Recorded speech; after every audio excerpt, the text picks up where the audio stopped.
Welcome to another episode of Talking College Football with JJ Kitchen. Of course, I'm your host, JJ Kitchen. Guys, it was a bad one yesterday. And when you look at this football game, there's a lot of questions that truly need to be answered when you watch Pitt football at this point. And when you lose in an embarrassing fashion of losing a 10-point lead to a football team like West Virginia with 80 new players, a really bad roster overall, a team that just lost to a MAC team in Ohio. There's really more questions than answers at this point, but we're going to go into a number of different things. I watched the game tape again. Did not look any better the second time around. If anything, it looked worse. We'll talk about player performances in this game, coaching performances in this game that need to be looked at. And in my opinion, it will not happen during the season, but it's going to be time to move on from Pat Narduzzi after this season because at this point, it's unacceptable the way that Pitt football is looking like right now. But first off, the show is sponsored by Colonial Beer, located at 4986 Library Road in Bethel Park, PA 15102. Again, tremendous people, small business owners. Anytime you're able to help out a small business owner, please do so. But more importantly, two individuals like Bill and Alan, who are Pitt season ticket holders and great donors to the University of Pittsburgh and its athletics, especially football. When you go in there, plenty of different selections from top to bottom.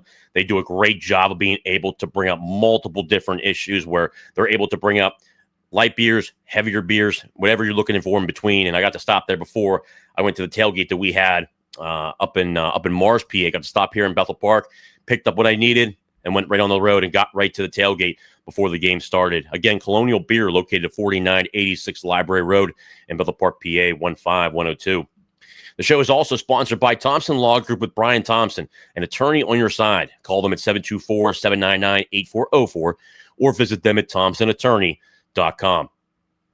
Again, Brian is truly one of the best, another season ticket holder, a small, really good individual in terms of smaller law firm. Unlike the larger law firms, Brian cares about you, the individual, and making sure that you get the results that you need. He doesn't treat you like a number. He makes sure he treats you like the individual and the results that you need. He'll guide you through the process from beginning to end and make sure you get the answers that you need. If he doesn't have the answer, he will guide you through the process and make sure he's able to get you the answers that you need. Again, Thompson Law Group with Brian Thompson. Call them at 724-799-8404 or visit them at thompsonattorney.com. Last but not least, the K Collection, the coffee brand by Austin Kitchen of the Seattle Mariners organization, Mount Lebanon alum here in Pittsburgh, Coastal Carolina, Chanticleer, national champion in baseball. Really good. Again, personally, my favorite. Anytime I'm able to get these in the morning, I just got restocked, was able to get a new one in my office, which I'm really pumped up about, the AK Espresso. Make sure you go get this, the K Collection. Personally, my favorite, the AK Espresso. All I need is a cup of that in the morning, and we're ready to go for the entire day. Make sure you go to the K Collection, coffee brand by Austin Kitchen. Go to www.thekingscraft.com. Obviously, the group chat here is on fire. We've got a lot of people in here tonight, guys. I can urge you enough that I'm not going to be able to get to everything here tonight. WRW Pitt, obviously in the chat, always first.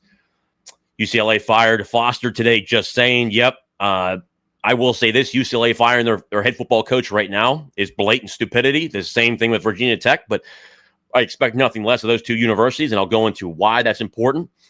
But the biggest thing moving forward here tonight, guys, plenty of comments will be coming in here. The super chat button's down below. If you make a small donation to the pod, we'll be able to throw it up on the screen before anybody else and get you to jump the line because there's going to be a lot to talk about here tonight after a disastrous football game from beginning to end for the Pitt Panthers yesterday against the West Virginia Mountaineers. But we'll go into a bunch of stuff here tonight. Let me see here. Appreciate you, Maddie. JJ, the Sunday night bologna has just come off the stove. I have calmed down since last night. I'm more sad than I am mad at this point. I agree, Matt. I mean, there's a lot of people pissed off, and one you should be, based on what we saw yesterday, an unprepared Pitt Panther football team. We'll go to a number of different stuff today. Michael, Notre Dame, Florida State, Miami, and GT will all be losses. Will we look to even be eligible now? ACC chances are slim. I'm done with this season. You look here, again, going through a number of these.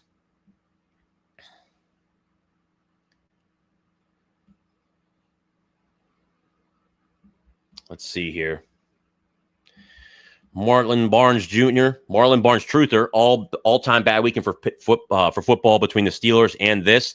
Yeah, I mean, the Steelers did not look good today. They look like they're back to their old ways of being very bad on defense and offense. But before we go through a bunch of the stuff here tonight, guys, first, let's just go right into it. Obviously, when I start to see super chats down through here, I'll be able to go through them and try to get them up on the screen as the comments all come in. First up, this game was horrific in terms of coaching. And what really makes this game worse is when I went back and watched it, West Virginia, I mean, pretty much tried giving this game as much as they possibly could. When we were going into this game, I watched the tape of both of these teams. You know, there were obviously concerns with Pitt, but there were a ton of concerns with West Virginia, and plenty of them that we saw. What makes this loss a lot worse than what we truly wanted to look at is that under no circumstance was West Virginia a good football team.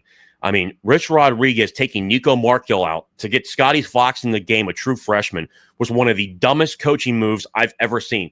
They were pretty much in sole possession of this game, even if it's 7-3. They put Scotty Fox in, and it's just an absolute crumble from there, which was actually just nuts. At one point during the game, I actually tweeted out that neither one of these teams deserved to win because they're both so bad. It just happened that Pitt was even worse than West Virginia on this day. For starters, you look at Eli Holstein. That was probably the worst football game to date that young man has had. Now, is it just on him? No. But when you look at what he did, just being fair on my end and being able to go back and watch the tape, there was at least 17 points points that were left on the board that we should have gotten points on. How many turnovers were we able to have, especially from the Scotty Fox being in there? How many times did we have great field position that we did not be able to score on? You know, we go down the field. Eli throws an interception at the inside the red zone. Another bad interception. One, the wide receiver has no idea where he's going. Too many times, you know, we saw Eli Holstein step up in the pocket, which was good, but just does his pop pass. I mean, it was almost like he's jumping and throwing at the same exact time. I don't know where he learned that. He's never done that before. Why was he doing that? We saw, you know, a previous throw like that last week against Central Michigan where he just light arms it and just doesn't throw into it. You know, where you saw him on the run in the one touchdown pass to Raphael Poppy Williams. He's on the run. He's looking downfield. He sees Raphael Poppy Williams, and he throws an absolute dart. That's what you want to see out of Eli. But the throws that we were seeing, I mean, he was throwing guys 10, 15 yards over a wide receiver. How many times did we see a guy down the sideline that was wide open, and didn't make it? Wide open, and then didn't miss the guy that was completely open for a touchdown. Holmes had one. Desmond Reed, if it's Desmond Reed on the run, that's a touchdown right there. We also had a point to go down and get at least 3 points on the interception he threw down there where no one's looking.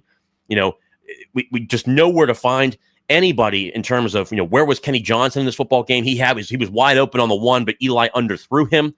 You know, it's just from beginning to end. Also, under no circumstance was there even a direct attempt to run the football. I mean, there was not even the smallest light of possibility to do that. Then Desmond Reed goes out in the game. No one knows why. He's just standing on the sideline. I come to find out during the game that they say it's a hamstring injury. It's absolutely mind-blowing. Mind-blowing. It doesn't make any sense. Will here at the first super chat. Are your sources saying dudes could retire at the end of the season, or is it just speculation on your part? I mean, first off, any of that kind of stuff, we're not going to know till the end of the year. It is my assumption at this point that there's no way for me, if Pitt is serious about sports and especially about football, that you can't have this guy continue to coach. There have been rumors out there. They haven't been confirmed, and we've heard it from a number of different people that have said so. But Will, at this point, we don't know. And then I can assure you right now, he's not going to get fired during the season. There's nothing going to happen like that because you look what UCLA did today. You look what Virginia Tech did today. That's just stupid because now your coach goes in, your coach gets fired. The portal's open immediately. There could be players that say, you know what? I don't want to burn my red shirt. So I'm just going to go into the portal. Just that is in the age of NIL, it'd be different if this was like 10, 15 years ago. It would make sense to fire your coach midseason, but there's a large buyout for Pat Narduzzi. That's number one. But also, too, I don't want to hear that the buyout's too big now, because if you're serious about winning football games, which, again, you guys have heard on this channel, which is funny that now you hear it from the athletic department. Alan Green has stated it.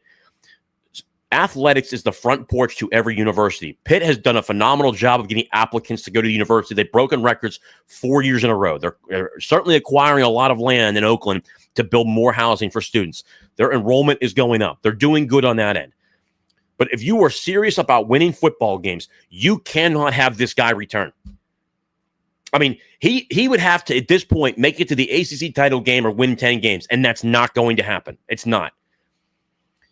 This team was so undisciplined, and we're going to go through the numbers here too, but to answer your question here, do I know, are my sources saying something? We've heard a little bit here and there. They're not substantiated. They're not confirmed. There's a lot of stuff that you'll hear from here and there, but there's nothing confirmed at this point. You know, the biggest thing is to go through this season. Hopefully the Pitt at least wins at least 7 games, 8 games to make it somewhat fun. But after that game, it's just mind-blowing, not just on Narduzzi, but Cade Bell has been figured out. The absolute zero-run game is just bewildering. There's no run game. There's no push up front. There were times, especially, I thought the O-line did well in pass protection. But Eli just doesn't understand where he's looking. I mean, it's almost like he just was like nervous the entire game. And when you're making bad throws, especially at the end of the game, for example, you know, you saw a couple good passes from Eli, which was good during the middle of the game. But then you look at a guy like Bryce Yates or Raphael Poppy Williams. How in God's name do you not score a touchdown on both of those catches?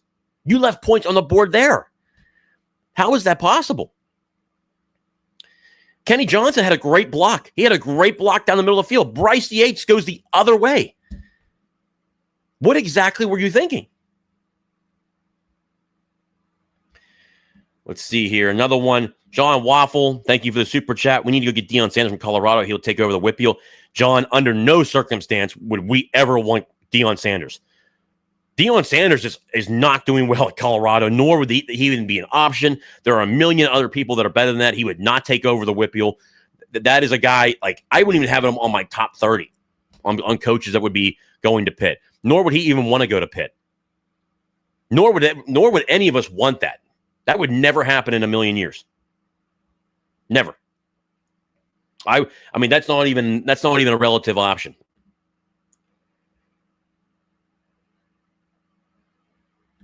Russell Snyder, thanks, JJ, for pointing out Rich Rod's asinine coaching. I commented that as a WVU fan, I was pissed that Pitt and WU spent $20 to $30 million to field that ugliness. I mean, at the end of the day, I mean, there's so much stuff you have to look at where even during the press conference, the post-game press conference, Narduzzi's talking about, it starts with me, which is great, but then, we win as a team, we lose as a team, that's all well and good. The blame's on all of us. That's great. But also, I mean, it is on you. But the one thing that just absolutely killed me during this whole thing was Pat Narduzzi, when he was asked the question, where was Desmond Reed? He says he hopes to get them back. Pitt was missing both of their starting corners, which is not an excuse. I mean, Shadarian Harrison was still out there. Rashawn Murray getting his first looks. It would have been great to play Rashawn Murray against Duquesne and against, Central Michigan. That would have been nice to get him more reps out there, but we had to keep throwing our starters out there. Narduzzi was asked a question, where was Blue Hicks? Why was Blue Hicks not involved in this game plan? And Narduzzi's response to that was, on the headset, I was asking, hey, where's Blue? Where's Blue? And he said he never got an answer for that. Are you not the head football coach? I understand in the past, Mark Whipple did not like being told what to do. Frank Signetti did not like being told what to do. But here's the reality of the situation. They work for you. You run the football program. That is your program. The answer of I don't know where he's at or why he's not getting more involved is a bullshit response. That is not a good response by a head football coach. It's just not good enough. And there's no run game. Again, we'll go over the numbers here, but also 14 penalties. I mean, you have a captain of this football team going in. We're going down. We're inside the 5-yard line, but we get a bewilderment. I mean, a horrible, horrible call of unnecessary roughness on Lyndon Cooper, a senior. So now we're backed up even more. We get two interceptions by the defense, and we only get 6 points. It's just not good enough. The offense just looked absolutely out of whack, like there was no plan whatsoever. I thought Keith Gouveia had an absolutely horrible game. The offensive line, blocking-wise, had a horrible game. For the majority of the first beginning portion of the game, I thought Eli, at least was stepping up in the pocket, certainly had time, but there were times where he was just getting absolutely just crushed too. But I think that we can blame the offensive line and say they're not getting enough push, but just schematically, I think there are major, and you guys have heard me say this before, I was going to be rough on them this game. I was going to be very critical of how they played in this game. They did not play a good West Virginia team. West Virginia will be lucky to win 2 to 3 more games in their conference, and you lost to them.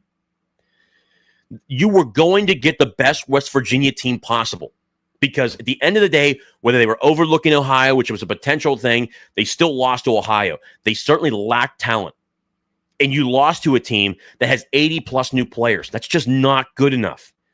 That's lack of coaching. That's lack of discipline. Also, you looked at this team, they just looked unprepared. I would say the first really 3 quarters, I thought the Pitt defense actually did really well. The Pitt defense was really doing really well.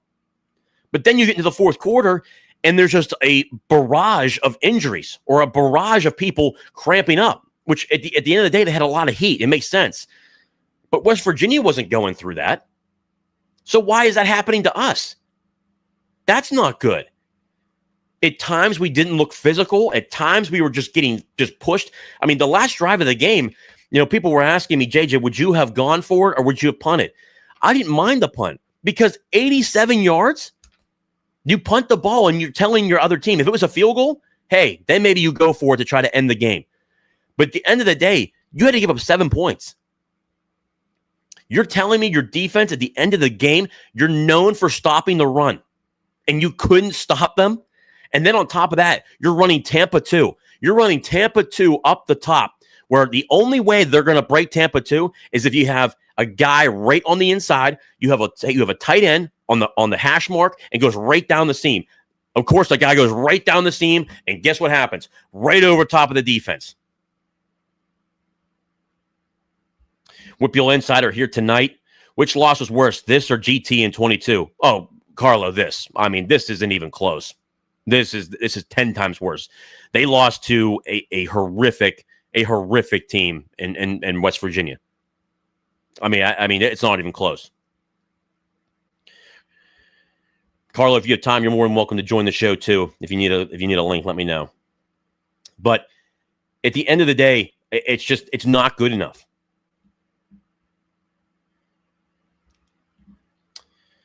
Pittman go Pitt 17-12. The only guy I would be fine with parting ways with is Doozy is if Bill Cowher walked through the door. Come on, guys. Let's trust what Doozy's building here. That's probably not even a Pitt fan at that point. I don't know what the hell you're talking about building-wise. It's year 11. So frustrating from yesterday. I'm tired of Narduzzi and his lack of leadership. I don't see this team beating many of what's left on the schedule this year. Hope I'm wrong. Thanks, JJ, for the great insight. At this point, you have to have a conversation of what exactly are they building. They're 21-21 since the ACC title game. They're 2-7 in their last 9 games. He's got a losing record the past 3 years in the ACC. It just doesn't make any sense. In-game adjustments, again, an issue. W came out in a 3-3-5 defense. Should have gone 12 personnel and run the ball. It's a light box. Huge missed opportunity. The Bird Cave, if you're not following them or subscribed to them, you should. They do a great job over there. It's an absolute fact. When they came out in 3-3-5, there were multiple. So clearly what happened was during the week, or any game you watch with Cade Bell, to the point, to Bird Cave, his point, they clearly watched the tape and said, okay, we're going to make them run the football to beat us. It's that simple.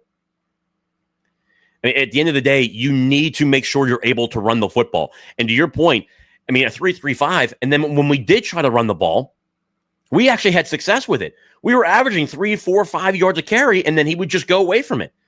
The first drive of the game, we threw every time. Didn't even try to run the football. Then on top of that, you saw during the game, one, he misses Desmond Reed down the sideline. He misses Holmes down the sideline. He misses Kenny Johnson up the seam. He misses Kenny Johnson over the middle. That's a problem. There was drop passes in this football game. It just doesn't work. Also, this was another one that was just like, when did we ever coach this? Because I know this was never coached. Braylon Lovelace is usually just the best of the best in the middle. He recovers a fumble, and as he's going down, which at the end of the day, it should have been reviewed. He had possession. He should have been down where he was. But why would you throw the ball backwards? Why would you throw the ball backwards and try to hand it to somebody that's not there, and then you give the ball right back to West Virginia? There was just stuff in this game that you just kind of were like, what is Pitt doing? What are these guys looking at? Kyle Miller, I can still see 8 to 9 wins this year. This is an upset. This was an upset, not reflective of what the program truly represents. I mean, it's an upset, but what can we really look at to say that this is what it looks like going forward? I think there's an opportunity for them to get better, but how can you show anything else? I mean, clearly Cade Bell has been figured out. If I'm in defense and I'm facing Pitt, I'm going 3-3-5 all game. I'm not even changing my scheme. I'm to stop Pitt. If you can't stop a 2 high, or you can't get the ability to go around a Tampa 2 or a 3-3-5 system, you shouldn't be coaching as an offensive coordinator at the Power 4 level. And if I'm a defense going forward, Louisville, Florida State, Notre Dame, anybody, I'm running a 3-3-5, and I am telling Pitt, you need to run the ball to beat me. It's that simple. Because Pitt will never win. If you can't run the football, how can you establish a winning culture?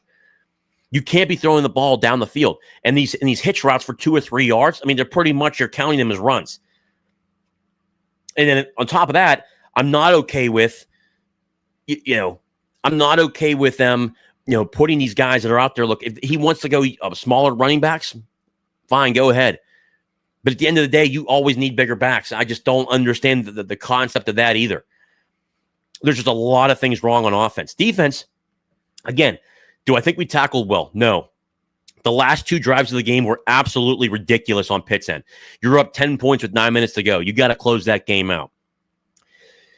87 yards to get a touchdown, and you still allow a touchdown. And again, they did a nice, again, they're in Pitt's in Tampa 2. You got 2 guys up top.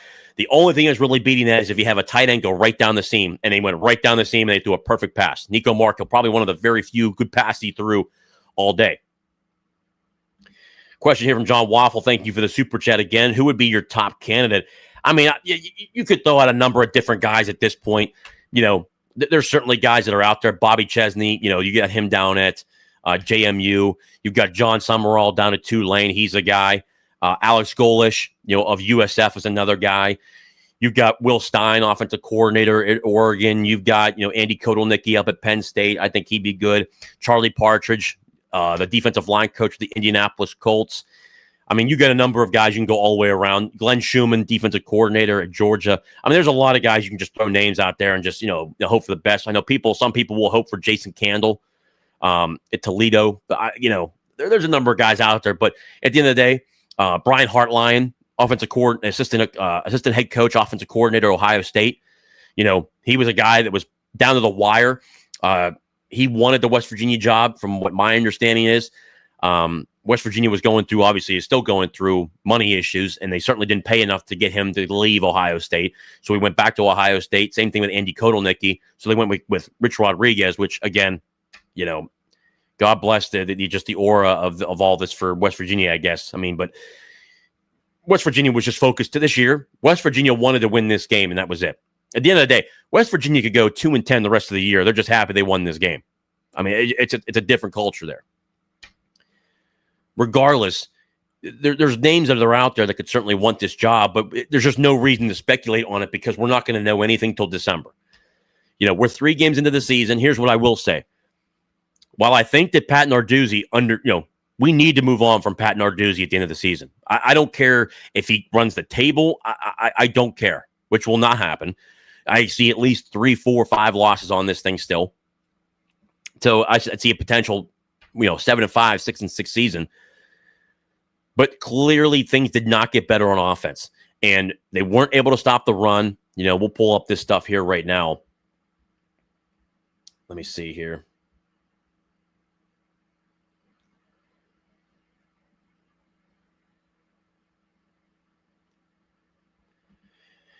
JJ, I think y'all be fine in conference play. We got a lot of new personnel. Yeah. I mean, just at the end of the day, they need to correct a lot of mistakes. And if you're a defense facing Pitt right now, I would not come out in anything else besides a 3-3-5. Not even close. I mean, James, I wouldn't say that Pitt's broke. I mean, we're in a lot better position than West Virginia. I mean, West Virginia just hired Rich Rodriguez for $3.5 million a year because they're beyond hurting for money. I mean, Rich Rodriguez is actually the cheapest coach in the Big 12 and any Power 4 right now. He is the lowest paid coach in the Power 4. Pat Narduzzi is making $7.5 million a year. Heck, he's making more than Marcus Freeman. Pitt also pays more for its assistants. I mean, I'm not sure you could say we're struggling with money when we're just outpacing you guys. I mean, that's also another reason to look at this as a bad way too. West Virginia does not have any resources. None. That's another thing. Yeah, he landed Zach Alley, and that's it. You look at the rest of that staff, there's nobody else there. I mean, heck, his son's pretty much the in-name offensive coordinator, but it's Rich Rodriguez calling the plays. I mean, yeah, when you pull together numbers from somewhere else, that makes a lot of sense. There's no big-time coaches on their staff besides Zach Alley. I mean, yeah, when you put all your staff there, that's great. I mean, that's cool. And if we put the numbers up against West Virginia and Pitt has a more expensive roster too. That's a fact.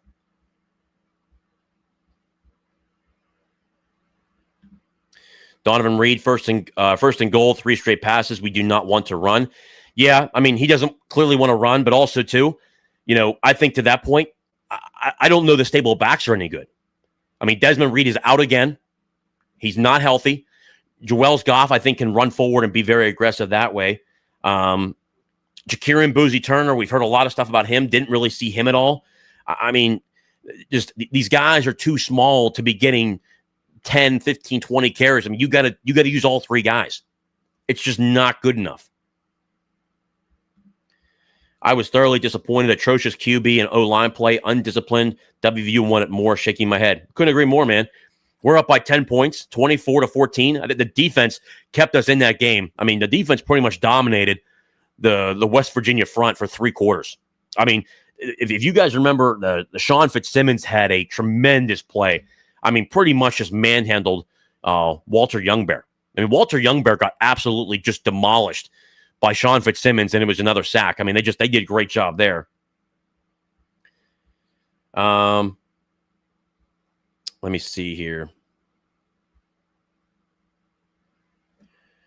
Share my screen with you guys here.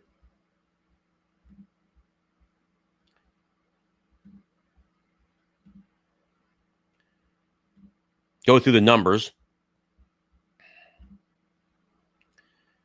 Let's see here. When you look at this here, look at the team stats. Pull this up closer here. Third down efficiency. Both of these teams. I mean, first downs to begin with was one horrible for Pitt. WVU dominated in this department. Pitt had 15 first downs. WVU had 28 first downs. Third down efficiency. Both teams were hot garbage. Third down efficiency, Pitt was 14 of 17. WVU was 5 of 17. I mean, the defenses just took care of business. Total yards in this game, Pitt had 350. West Virginia had 434. Passing game, Pitt had 303, which is, I mean, is deceiving. WVU had 260. Completions, 22 of 38, 22 of 32. Interceptions thrown, Pitt threw 1 pick. Eli Holstein and Scotty Fox threw 2 picks. Rushing attack, and just this is where, at the end of the day, this is where West Virginia in the really the late portion of the third and then into the fourth quarter. The fourth quarter is where they really took it over, was the rushing attempts. 50, I mean, West Virginia, we already knew was going to try to run the football. Edwards ran the ball 25 times of the 58 times. He ran the ball half the time. Rushing attempts, 33 rushing attempts compared to 58 rushing attempts. 1.4 yards per rush average, 3.0 rush per average. And here's where the story is. Penalties. 14 penalties for 118 yards. West Virginia only had 6 penalties for 60 yards. That's just not good enough. The time of possession was really the same, 29 minutes to 31 minutes. I mean, just absolutely ridiculous. And I mean, at the end of the day, we were watching the game. We couldn't believe that Rich Rodriguez put Scotty Fox in the game. We couldn't believe it. We were like, oh my God, this guy truly is the dumbest coach. He's going to blow this game again against Pitt. Obviously not for a national title game, but we're like, man, he's going to actually blow this game. But 174 yards rushing compared to 47. That's just not good enough. And the 434 is deceiving because really all the rushing yards were really in this, in the second half, really morally the fourth quarter. But overall, I mean, really held them in check with the pass game. I mean, Pitt's defense played really well for 3 quarters. Going to the box score here. Eli Holstein, 22 of 37 for 303, 8.2 average, 1 TD, 1 interception. Again, deceiving. Cole Gonzalez, 0 for 1. I mean, he came in for 1 play and just threw it, 10, 15 yards over top of a guy. This was nuts here. I mean, Nico Markgill, 19 of 25, 192, 1 TD. Scotty Fox Jr., this was still bewilderment to me. I couldn't believe this for anything. 1 of 4, 56 yards, 2 interceptions. Jalen Henderson, he was useless, 2 of 3 for 12 yards. Really kept him in check. But this is really where everything else happened. Trey Edwards, 25 carries for 141 yards. I mean, the kid had a breakout game. They didn't play him. I think that was probably strategic. Allow him 2 games to really get into the system for West Virginia. 25 carries for 141 yards. Clay Ash, again, he did nothing. The rest of these running backs did nothing. The only guy that did anything was Ty Edwards. And that should probably be their starting running back the rest of the way. Again, an FCS running back. Joel Goff, 8 carries for 37 yards, a 4.6 average. Desmond Reed, 6 carries, 30 yards, 5.0 average. Right there. So Desmond Reed gets hurt. Why is Joel Goff not getting more carries? Why is Jakarian Turner not getting more carries? I just don't get it. It's just an unwillingness to not want to run the football. Receiving yards, Raphael Poppy Williams had himself a game, 6 receptions for 119 yards. Bryce Yates, 2 receptions for 74 yards. He had the 1 big run for 68 yards, which, all he has to do is cut back inside and he scores a touchdown. Don't know what he did. Kenny Johnson, 3 catches for 21 yards. I mean, there was a couple bad throws to him. He could have had more yards and more catches there. It just, you look at him just wondering what happened. Comes to sacks in this game. Pitt had 3 sacks. West Virginia had, 6 sacks in this game. Bad on the offensive line for us. But overall, Cruz Brookins had a good game. Rasheem Biles had a good game. I mean, there were some guys on defense towards the end of the game that were just starting to jog a little bit. I was getting a little pissed off about that, too. That was not good. Braylon Lovelace, Francis Brayu had 9 total tackles in this game, 1 sack. He had a good game. Kyle Lewis, 8 tackles, 1 pick. He had a good game. Sean Fitzsimmons, again, had a number of really good plays, disruption plays. Nick James had a good game in here. Sean Lee, I thought, did really well. And this is a guy that comes in, he's a true freshman. He's going to be a hell of a football player for Pitt. But, man, I mean, he needs, these guys need help. Shadari Harrison did really good. Javon McIntyre was good at times, but then he got over the top, gave up a couple touchdowns in this game. It just, the numbers are just not good.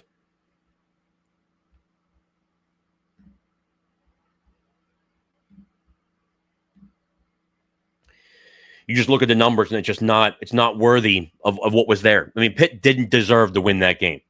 No, neither one of the teams deserved to win that game. But at the end of the day, when they tied the game and it was going to overtime, I already knew it was over because we couldn't run the football. We had no idea what was going on. Yeah, the Berg have exactly. Goff should have had 15 plus carries. Yeah. I mean, when you're averaging 4.8 yards a carry, why are you not giving that guy the ball more?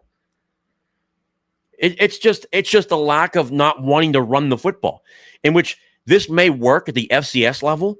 In the Power 4, it does not work. You need to establish both. You cannot be one-dimensional. On top of, if you're having 2 high safeties, if you can't beat 2 high safeties, you can't do it. It's just not worth it.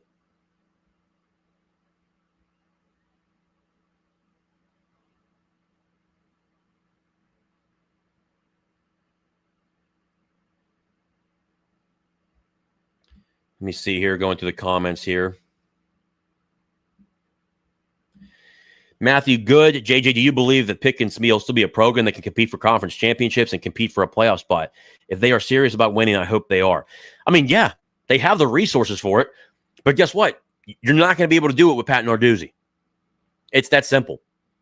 I mean, for how much money we spent on this team here this year, with collectively between $14 and $15 million from sources, allegedly from people that I've talked to, brother, you got to get better results. But also, too, you can have – I think there's a number of good guys that have a lot of talent on this football team. But if I put another coordinator with this amount of talent on Pitt's roster, you'd probably get different results. You have to establish the run. You can't be throwing – we threw the ball 38, 39 times. And then at the end of the half, another one. At the end of the half, this was absolutely bewilderment to me, too. There's 45 seconds left at the end of the first half. And we were at a game watching with a number of different people. And I said, look, he's going to try to throw the ball again. I was saying, hey, get to the half. Get to the half. It's already, you're deep in your own zone. Cade Bell throws the ball 3 different times. What are we doing? The play calling was just atrocious. There's just no plan, no rhyme or reason of what we're doing. It's like he just wants to throw the ball the entire game, like it's backyard football. It's just not. You have to be able to establish the run. There's just a lot of questions when you look at this roster. There is talent on this roster. But when you have bad coaching and bad preparation and guys don't look like they know what they're doing and there's no discipline, procedure penalties, holding, personal foul penalties should not happen, especially from seniors, multiple seniors. Cannot happen. And I do feel bad for the defense a little bit because even though the tackling I thought was piss poor at times, they still kept Pitt in this football game the entire time, for 3 quarters. Go through the numbers. At halftime alone, what was the halftime score? At halftime, it was 7-3. It was 7-3 at halftime. At the end of the third quarter, it was 14-14. At the end of the third quarter, it was 14-14. With 9 minutes to go in the fourth quarter, Pitt was winning 24-14. West Virginia was trying to give this game to Pitt. That's how bad West Virginia was playing. They couldn't move the football. They had issues there.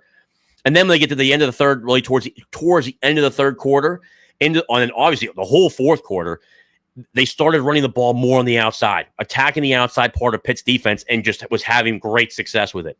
And then being able to rotate in with a little bit of passing. You're supposed to be known for stopping the run. That's just a lack of coaching. And just listening to Pat Narduzzi after the game, well, where was Blue Hicks? I don't know. I asked where he was, but I never got a good response on that. I never got a response.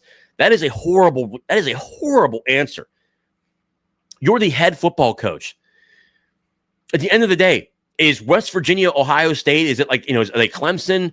Or, are they Florida State? No, by no means that.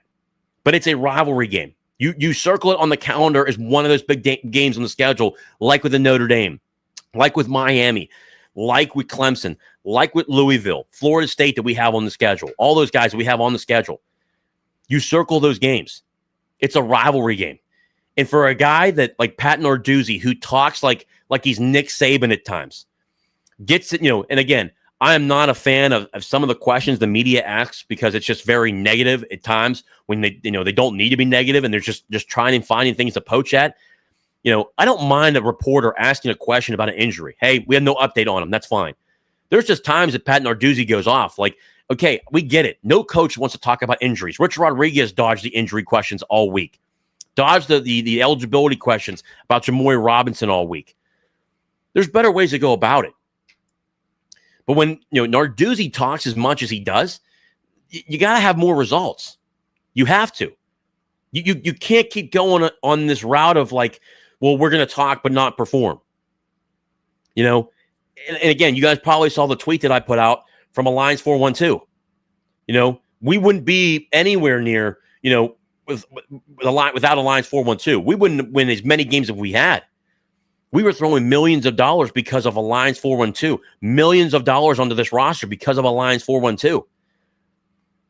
I mean, after the AC title game, Heather Lyke and Pat Narduzzi kind of just thought that NIL was going to go away, which was lack of vision, lack of education, not understanding, not reading the room.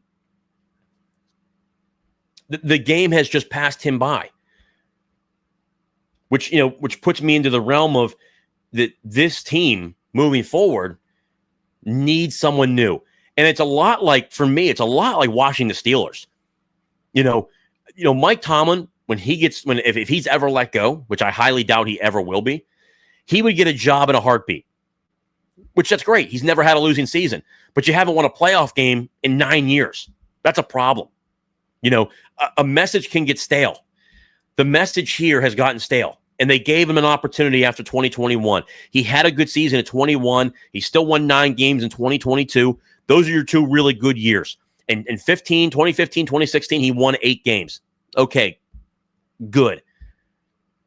But at the end of the day, if you want to be successful and you want to win games and compete for the ACC title, I'm not saying that Pitt needs to compete, for the ACC, every single year. They're going to win it every single year because it's not going to happen. Clemson's a good football team. They're struggling a little bit right now with Dabo. I think he's going to be potentially on his way out pretty soon. Florida State, we'll see if they can continue their run of what they're doing. They had a good first opening win against Alabama.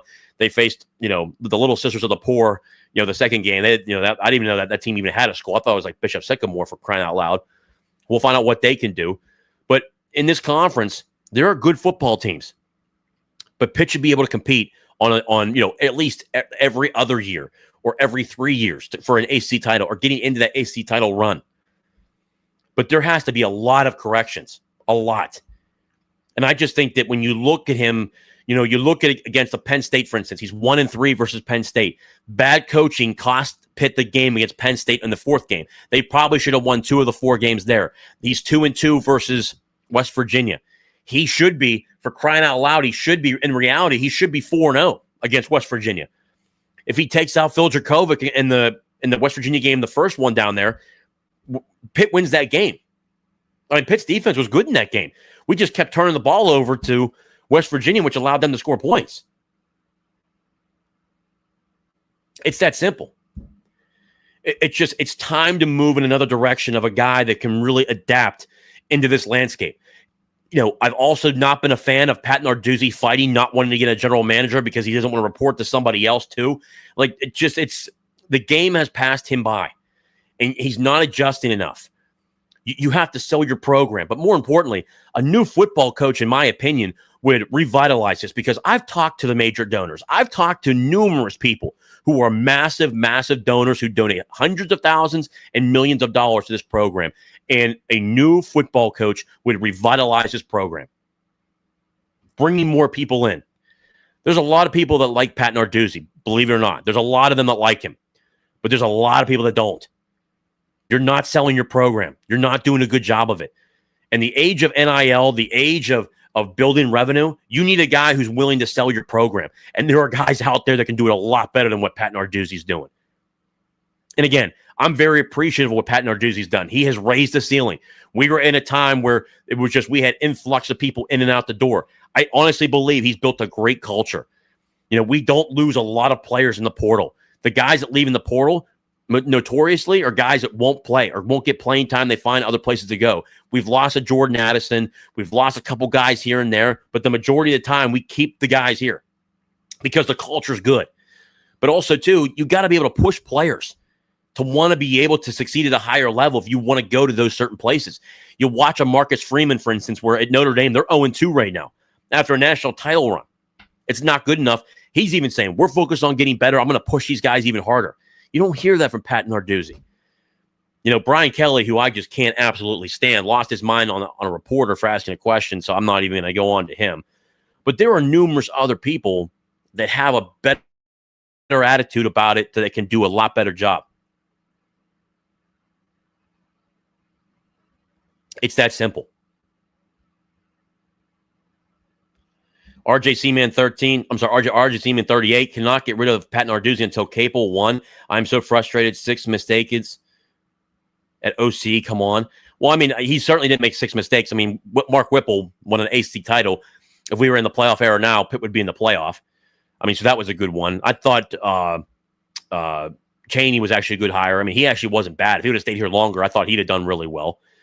And then 2, football is, RJ, I'm just being honest with you, brother. Football's king over basketball. I think Pitt fans need to come to the senses of just Jeff Capel's not going anywhere. He's going to ride out his contract. Basketball does not make money like football does. Football is more important than basketball. I'm sorry to tell that to people. That's where the money is. That's what turns the lights on at the university. It's just a fact. Jeff Capel's not going anywhere. That's just a fact. I mean, whether people like that or not, I'm sorry, but that's what it is. Football turns the lights on. Football pays for everything else. And I still think there's going to be other changes in the athletic department. But Alan Green has brought in a number of different people to generate revenue, brought on people. They've certainly brought all the NIL stuff in-house. They're adjusting that way. And I think that people were being critical of him on that, which doesn't make any sense to me. He's actually done a great job. We broke records so far in a short time of donations, even with the crapshoot that we've got right now.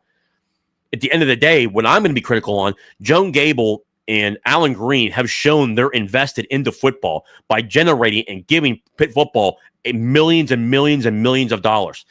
The question that I have for them is that if you're truly investing into this and you're dumping millions of dollars into this, you need to find a new head football coach. This is just too many years in a row this continues. It's not going to change under this guy. He's too stubborn. He just constantly doesn't want to change. There's constant debacles here and there. He's more focused on what's going on outside the program than what's going on inside the program. There's too many times the team is not disciplined. I mean, 14 penalties compared to 6. I mean, that is not good enough.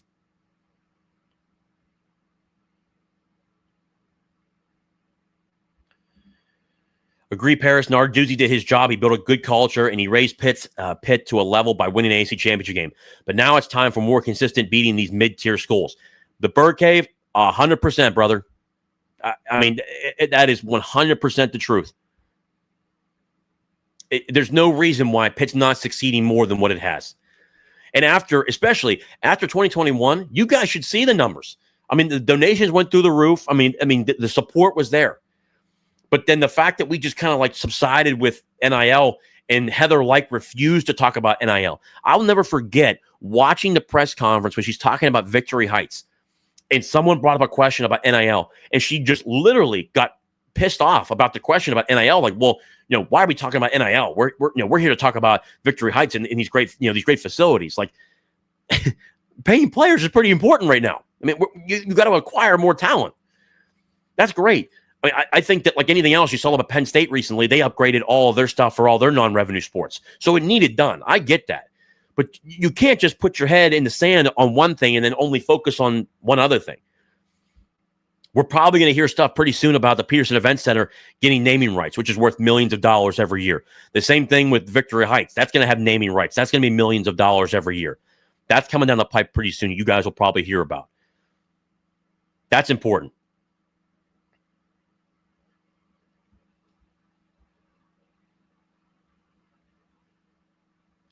Yeah, John, I was not happy about some of the cramping up, guys not being prepared for that. Heather set us back so many ways. Glad we have Alan Green. Yeah, I agree. I mean, I'm glad we have Alan Green. And again, I feel bad for him that he has to clean up a lot of this stuff because when he took this job, there's a lot of stuff to clean up. The everything in between in terms of talking about facilities is great. And again, I am still on board with. There is going to be, because they called it a necessity. Alan Green was very open about it during the spring about, it's not even an on-campus stadium. I could care less about that. I just care about their own place, because obviously pitches need somewhere smaller and the term of 45 to 50,000 people more conducive to what college football is. I think that's a numbers thing. But also, too, Pitt should have stood up to the Steelers and said, look, we're not moving out of Oakland to help you get a new stadium because the taxpayers were going to vote no, which they end up did. They end up doing that.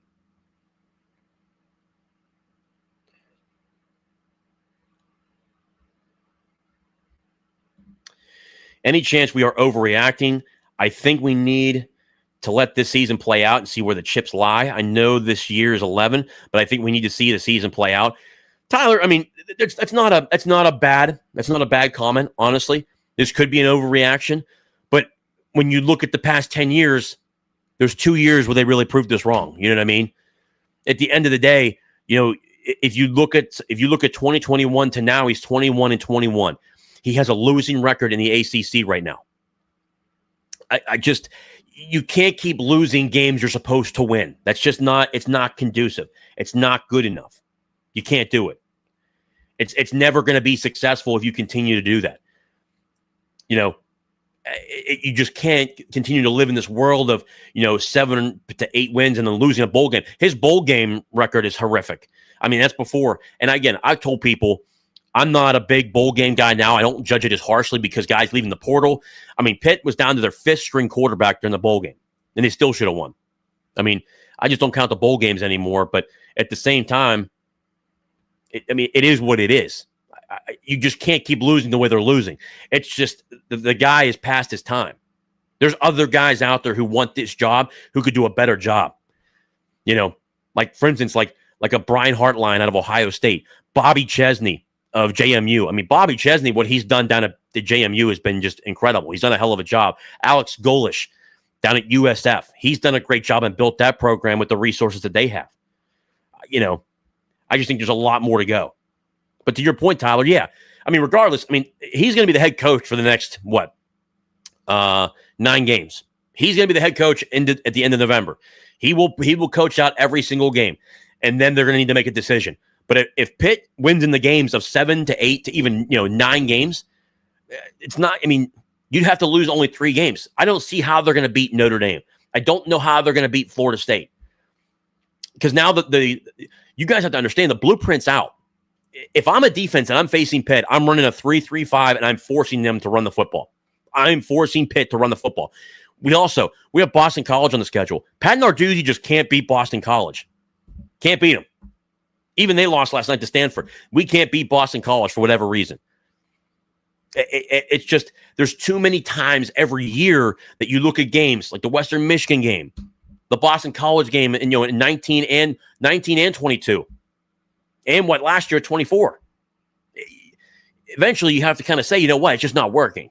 Now, if they come out, and who knows, maybe by the grace of God, something happens and they win the next, what is it? They've got next 9 games, and they go what? I guess it would be 8 games, right? 3 games. No, 9 games. So they win 9 more games. And they go to 11-1. That's great. Then maybe we can just, I'll say, hey, I was wrong, guys. They went 11-1. I was wrong. But I certainly don't see that happening. It's just not. You can't turn around this much of a debacle from a team that's struggling to be disciplined and to actually want to win football games. I mean, there were times I saw guys just jogging out there. That's not winning. That's not winning culture. And especially against a West Virginia team that just lost to Ohio. That's how bad West Virginia is. I mean, they literally threw the kitchen sink at us. They're going to have a tough time the rest of the way. Like, they're going to Kansas next week. They're not going to beat Kansas. They're going to Kansas. They're not winning that game. Again, Kansas isn't like a home run team. They're not great. But the tape's out there for how do you beat them. West Virginia wants to run the football. They don't want to throw it. If you stop the run against West Virginia, you beat them every time. Another super chat here. If you were in Alan Green's shoes, how do you want to see the transition away from Narduzzi going? I mean, if it was me, one, you keep him the full year. You don't ever get rid of a coach right now, especially during the middle of the year. You don't do that. Virginia Tech's an idiot for doing that. UCLA's an idiot for doing that. And UCLA, you guys want to talk about bad money problems? They're $130 million in the hole. In the hole. They're in the red. Like, every university's in the red right now, but not that much. I mean, that's ridiculous. I mean, they're going to be bad for the remainder of time. I mean, there's no way they're getting out of that. But those two universities dumped their football coaches. Now their players can just get up and leave. If they're under 4 games, they can just get up in the portal and leave and have no repercussion. They can just redshirt. If they didn't play 4 games, they're fine. They can just get out. That's just not conducive.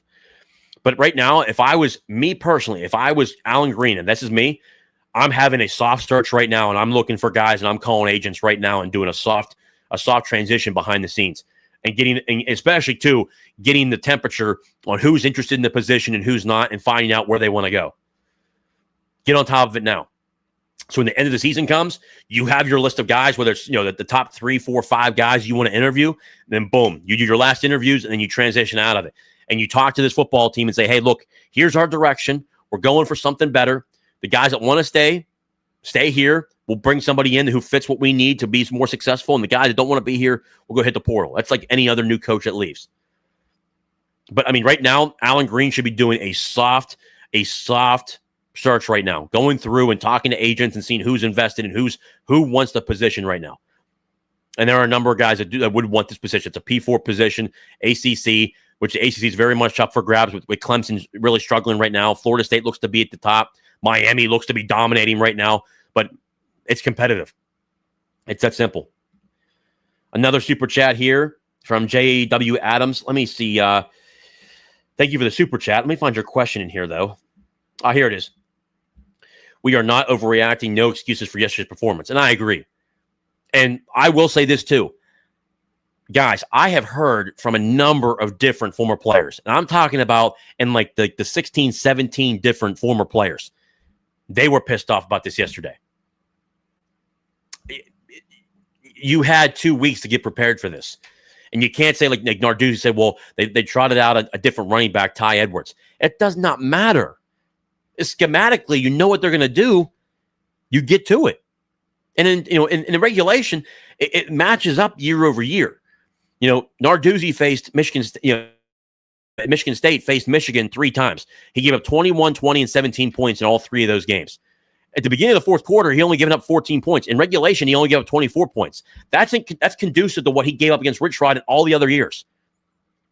He should have only allowed 17 points in the game because they should have been able to stop West Virginia that last drive and won the game, but they didn't.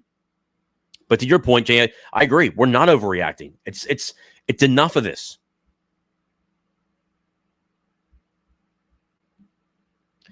RJC, man. Okay, get rid of Nards, but Pitt will Pitt go get a top-tier coach just discounted aged? I mean, they're not going to go get like Nick Saban or anything like that. I mean, we're not going to be West Virginia people where they think they're going to bring in Nick Saban to be their coach. I mean, we're not going to do that. I think there are a number of good head football coaches in the group of 5 and good offensive coordinators and some defensive coordinators who would want this job. A number of different guys who I know personally that I know would want this job. Again, in the group of 5, Bobby Chesney at JMU is a guy to look at. John Summerall, the head football coach at Tulane, is definitely a guy to look at. Those 2 guys in the group of 5 have done a phenomenal job down there. I know some people will ask about Jason Candle. I'm not exactly the biggest fan because he hasn't been competing, or in the MAC championship every single year. Then you look at guys in the Power 4 coordinators. Glenn Schumann, defensive coordinator at Georgia. He's going to be certainly looking for a head coaching position. Will Stein at Oregon will be looking for a coaching position. Brian Hartline is a Youngstown guy. He would certainly look for the position. Bobby Chesney is a PA guy. He would certainly look at the position. Andy Kotelnicki out of Penn State is a guy looking for a head coaching position. He's made that well known. Probably would have taken the head coach position at West Virginia if they weren't so cheap. There's guys out there, man. I mean, there's only so many of these jobs. It's just if you're willing to pay or not, which clearly Pitt is. I mean, after all the incentives and the tax returns they released last year, I mean, Pat Narduzzi made over $7 million last year. I mean, that's 3rd in the ACC. That's only behind, Mario Cristobal and Dabo Sweeney. And I guess 4th, and Mike Norvell, because they're all making $9.5 million or more. I mean, heck, Pat Narduzzi is making more money than Marcus Freeman, who was just in a national title game. Pitt's not worried about being shy about not paying. I can tell you that. Let's hear. Appreciate all the super chats here tonight again. Outcoached again. I agree.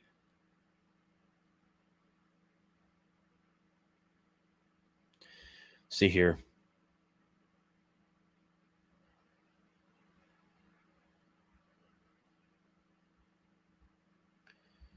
Let's see here. Look at some of the comments through here. Anyone jogging is not playing for me. No hustle, no pay, no play. And that's another thing too. Guys are getting paid. That's a whole nother thing. But I just think that people need to understand that Pitt does have talent, but the coaching is just if you're not setting your guys up for success, it doesn't matter how much talent you have. Coaches get in the way of guys losing. And again, I thought. Let me tell you this: one guy that I thought did really well yesterday is a true freshman, Trey Potowski, the kicker. He missed one kick yesterday. You could say, hey, if he makes that kick, we win the game. But also, too, that's not his fault we lost. I mean, that guy kept us in the game by hitting clutch field goals. I mean, as a true freshman on the road in a hostile environment, he did a great job yesterday. But, the defense did well for the first three quarters. I mean, they only gave up 14 points. In college football, you should win that game. Heck, if you give up 24 points, you should win that game. I just don't give the defense an excuse because, we punted the football and West Virginia had to go 87 yards to win the game. And again, this is Pat Narduzzi playing in his fears of how he played defense. Play aggressive like you were the whole game. Bring pressure. And we just dump guys back, and he just continually. That's another thing. He does the same thing every game. If they're up by 7, or if the game's tied, or if they're up by 3, Clemson's another prime example of how that went down last year. They do the same stuff over and over again. You just can't. You cannot defend him losing the teams he shouldn't lose to. Pitt should not have lost that game yesterday. On paper, Pitt had a lot better of a roster. West Virginia wanted it more. And Pat Narduzzi was right. We're going to get their best performance, which, he was right. This is the only game. This is the biggest game of their year. It is the only game they care about. West Virginia, if West Virginia faced Pitt every year and they went 1-11, they would be okay with that as long as they beat Pitt.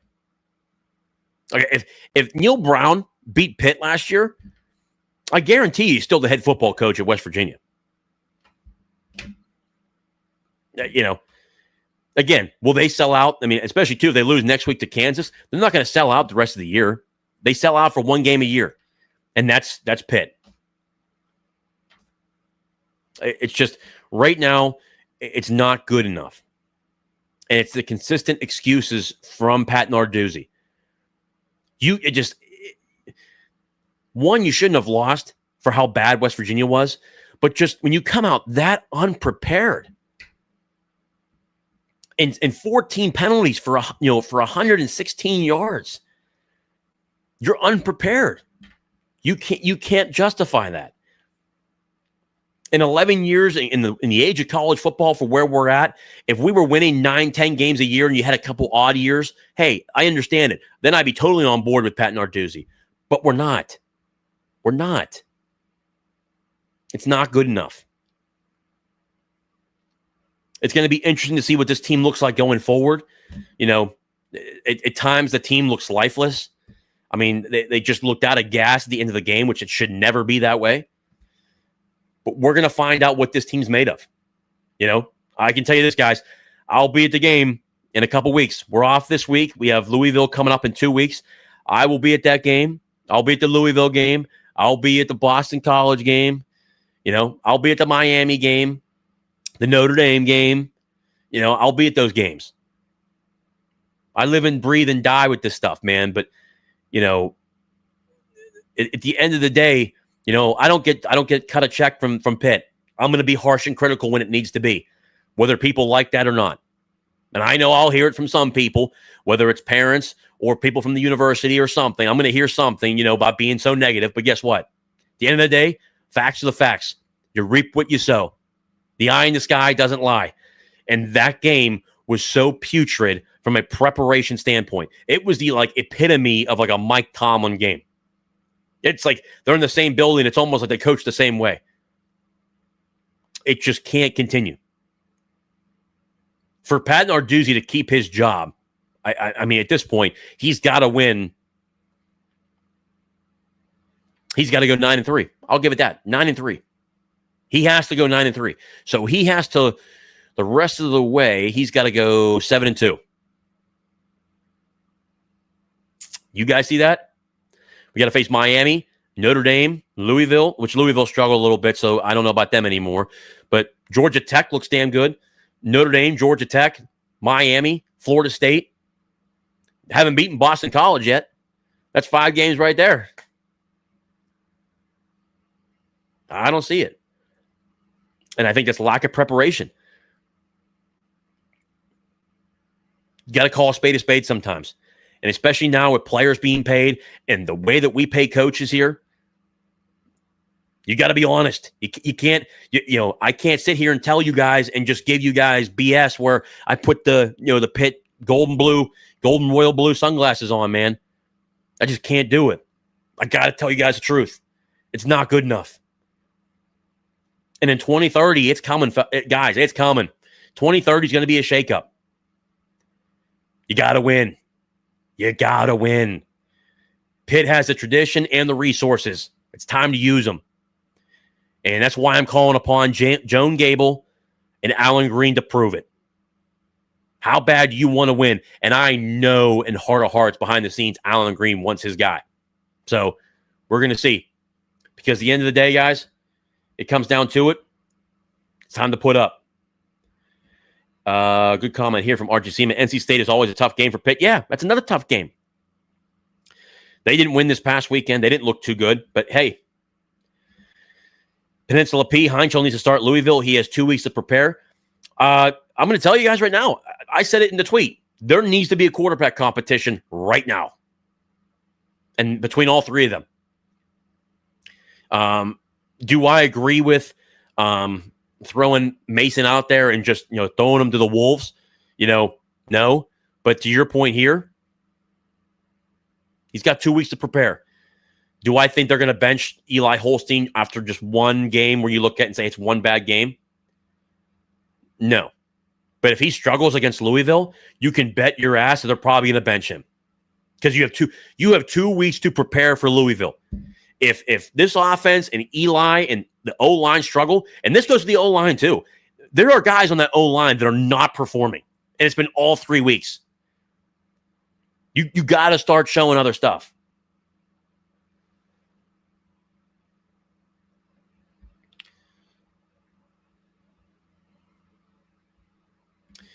A shame we lost Duggar. I mean, at the end of the day, brother, but again, also too, you look at the decision he made. What a dumb decision on him. He could have been playing right now. He would have had plenty of opportunities to play, especially too in this game.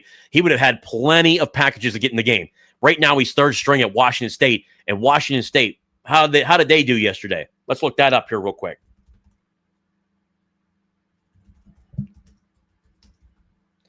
Washington State football score. Let's take a look at Washington State. Washington State lost to North Texas, 59-10. How did Julian Duggar do in this game? Did he play? Julian Duggar was a third quarterback in the game, 0 for 2, did not complete a pass, did not have any yards. Jackson Potter, 16, started the game, 16 of 23, 139, 3 picks, no tutties. Zevi Eckhouse, 7 of 10, 72 yards, no touchdown, no picks. Julian Duggar, 0 for 2, 0 yards, didn't do anything. So, is it a shame we lost him? I don't know, because he went to the group of 5 and he's not starting. So, I don't know. I can tell you this, though. If he was here, he would have been very much in the mix to start this week or next week. We all make business decisions. And right now, he didn't make a good choice. But hey, it's a grown man business. Paris Knight, yeah, Keith Govea, he didn't have a good game at all. I said before, I'll say it again, Pitt's O-line has been soft as a unit under Dew's tenure. The toughest O-line were during the Chris years. Yeah, if that's one position that has just been horrific under Narduzzi, it's been the offensive line. WRW Pitt Duggar, his third string at Washington State, 0 for 3, and 6 rushes for negative 17 yards, I think. Yeah.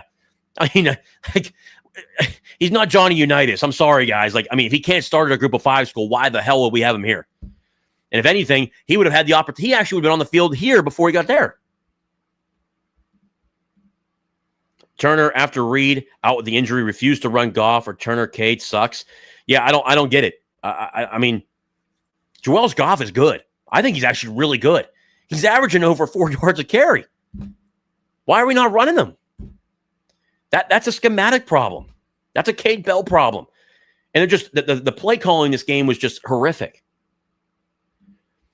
Yeah, in the end zone, that lost points. I mean, I'm being very conservative when I tell you guys we left 17 points on the board. That game should have never been close. None. Well, we're an hour and 10 minutes into this here now, guys. I appreciate everyone being in here. I appreciate all of the super chats. Will, John Waffle, RJC Man 38, Will, JWM Adams, RJC Man 38. Appreciate you guys so much. Cannot thank you guys for the super chats here tonight. Cannot thank everybody else in the comment section.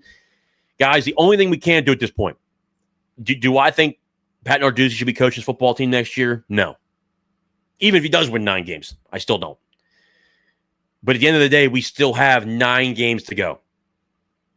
We got 9 games remaining. At the end of the day, I'm going to beat the home game still. I'm still going to the games. I'm not going to allow this one game. If they can turn it around, that's great. I don't know how well they turn it around. But at the end of the day, all I can do is support the team. And then at the end of the year, you make a decision. It's a lot like, this reminds me a lot like the Frank Signetti situation. You can't do anything, guys, till the end of the year. All you can do is support the team. And if they start to win, great. If they don't, it is what it is. But there is a lot of corrections. A lot of corrections need to happen. Because Saturday's game was a complete and embarrassing coaching performance and player performance. It was embarrassing. So we'll see how it goes. Again, guys, we'll be going hopefully live during the week. Tyler, we need to support this team and program regardless. Always held a Pitt. I agree. A turnaround will be miraculous. These problems are problematic. Dwayne, thanks for doing this, JJ. No problem, guys. John, appreciate you. Let me see this. I'd be happy with 7 wins at this point. I wouldn't be happy with that. I can tell you that. Uncle Larry, thanks for the show. Thank you guys for tuning in tonight. You need to have a midweek chat. WRW Pitt, I think I am going to start going live during Wednesdays now. I think that's going to be the new one. Because obviously I'm going to do a pregame show or a breakdown preview show of that opponent for that week. I'll always drop that during the week, usually on a Thursday or Friday. And then I think what I'm going to do, guys, let me know when this video is posted in the comment section after this is posted and I end the live show. Go to the comment section, and I want to hear from you guys.